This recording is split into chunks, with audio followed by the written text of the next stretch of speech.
श्री स्वामी समर्थ महाराजांचे स्थान म्हणून अक्कलकोट प्रसिद्ध आहे। अक्कलकोट शहर सोलापूर जिल्हा मुख्यालयापासून 38 किलोमीटर अंतरावर वसलेले आहे।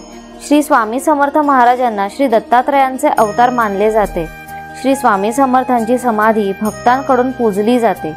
दरवर्षी चैत्र शुद्ध त्रयोदशीला स्वामी समर्थांची पुण्यतिथी साजरी केली जाते। राज्यातून व परराज्यातून मोठ्या संख्येने भक्तगण नित्य नेमाने भेट देतात।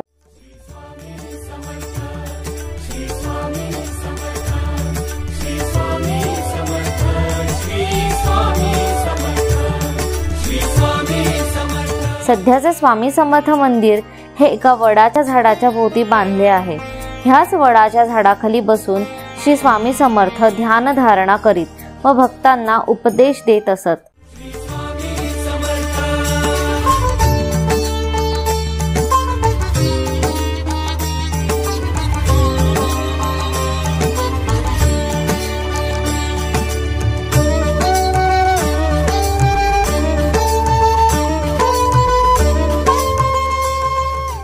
मंदिराच्या परिसरात मुख्य मंदिर, सभा मंडप व भक्तांसाठी राहण्याची व्यवस्था आहे।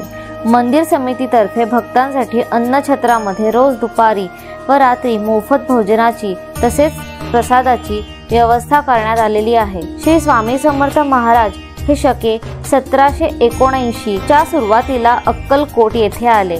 श्री दत्तात्रयाचे चौथे अवतार मानले गेलेल्या श्री स्वामी समर्थांचा एकूण कार्यकाळ 40 वर्षांचा आहे। त्यापैकी 21 वर्षे त्यांचे वास्तव्य अक्कलकोट येथे होते। इतिहासकारांच्या मते श्री स्वामी समर्थांचे अवतार कार्य शके 1800 मध्ये संपन्न झाले, पण 3 महिन्यानंतर स्वामी समर्थ काशी वाराणसी येथे प्रकट झाले।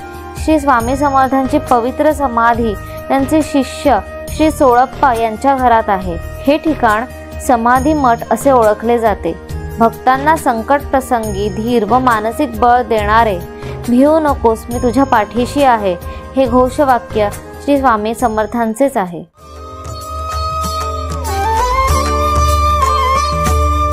तू वरदाता तू दिनत्राता भाग्य विधाता श्री स्वामी समर्थ, श्री स्वामी समर्थ। तू अवधूता सतजननाथा शल्य विघाता श्री स्वामी समर्थ, श्री स्वामी समर्थ, श्री स्वामी समर्थ, श्री स्वामी समर्थ, श्री स्वामी